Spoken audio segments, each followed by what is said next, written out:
বিসমিল্লাহির রহমানির রহিম। আসসালামু আলাইকুম। তো সকাল সকাল ঘুম থেকে উঠে প্রতিদিনের মতো আমিও কাজ শুরু করলাম। তো প্রথমে আর কি দেখে নিলাম কে কী করছে। এটা আলভি বাবু সকালবেলা উঠেই হচ্ছে গাড়ি নিয়ে বের হয়েছে আর কি, একটু দুষ্টামি করছে। আর এদিকে আমি দেখছিলাম কে কী করছে। দেখেন এদিকে যাচ্ছে আমার কাজ করছে, সবাই যার যার কাজে ব্যস্ত আর কি। দেখেন দেখেন যার যার কাজে শেষে ব্যস্ত। দাদু ওদিক দিয়ে হেঁটে যাচ্ছে, সে অনেকক্ষণ দাঁড়ায় দাঁড়ায় ওখানে কি আকাশ করছে সেটা আর কি দেখার চেষ্টা করছিলাম আমি। তো তারপরে কিন্তু ঘরে চলে আসলাম।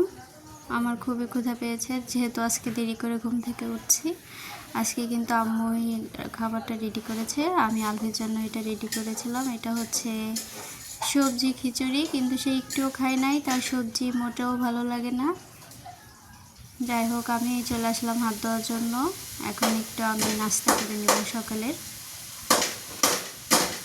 খুবই ভালো করে হাতটা আমি পরিষ্কার করে নিলাম, তারপরে চলে যাব খাওয়ার জন্য, যেহেতু আমার আজকে খুবই ক্ষুধা পেয়েছে। খাওয়াটা শেষ করে দেখেন এখন আসলাম ঘর গোছানোর জন্য। ঘরটা খুবই এলোমেলো, এখন পর্যন্ত আমি লেপ কাঁথা কিছুই উঠাই নাই। তো আমি কিন্তু প্রতিদিন এটা লেট করে উঠাই, কারণ তো এইগুলো একটু গোছাচ্ছি। সব কিছু এলোমেলো যেহেতু, সব কিছু ভালো করে দেখেন গুছিয়ে নিচ্ছি। যেহেতু বাবু আছে, সব কিছু এলোমেলো থাকবেই। তার জায়গায় জায়গায় এক একটা জিনিস এক এক জায়গায় পড়ে থাকে এরকম। তারপরেই কিন্তু আমি এক এক করে সবগুলা এভাবে। তারপরে সকালের ওষুধটা কিন্তু বাবুকে আমি খাওয়াই দিয়ে আসছি। এখন দেখেন, এখন ঝাড়ুটা নিয়ে আমি একদম পুরো বিছানা খুবই সুন্দর করে ক্লিন করব। যেহেতু আমার ক্যামেরাম্যান নাই, সেহেতু আমার কাজ করতে বা মানে ভিডিও করতে ক্যামেরাটা ধরে রাখতে কষ্ট হয়, এই আর কি।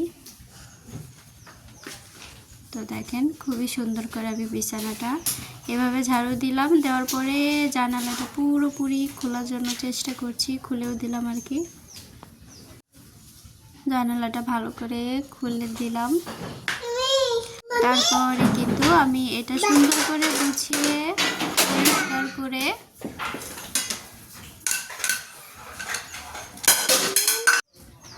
দেখেন একদম আমার কাজ কমপ্লিট। কিন্তু পাশের থেকে একটা সাউন্ড আসতেছে আলভির, খুবই দুষ্টু। তারপরে কিন্তু আমি বের হব এখন আবার রুমের থেকে। তো আজ এই পর্যন্ত, সবাই ভালো থাকবেন, সুস্থ থাকবেন।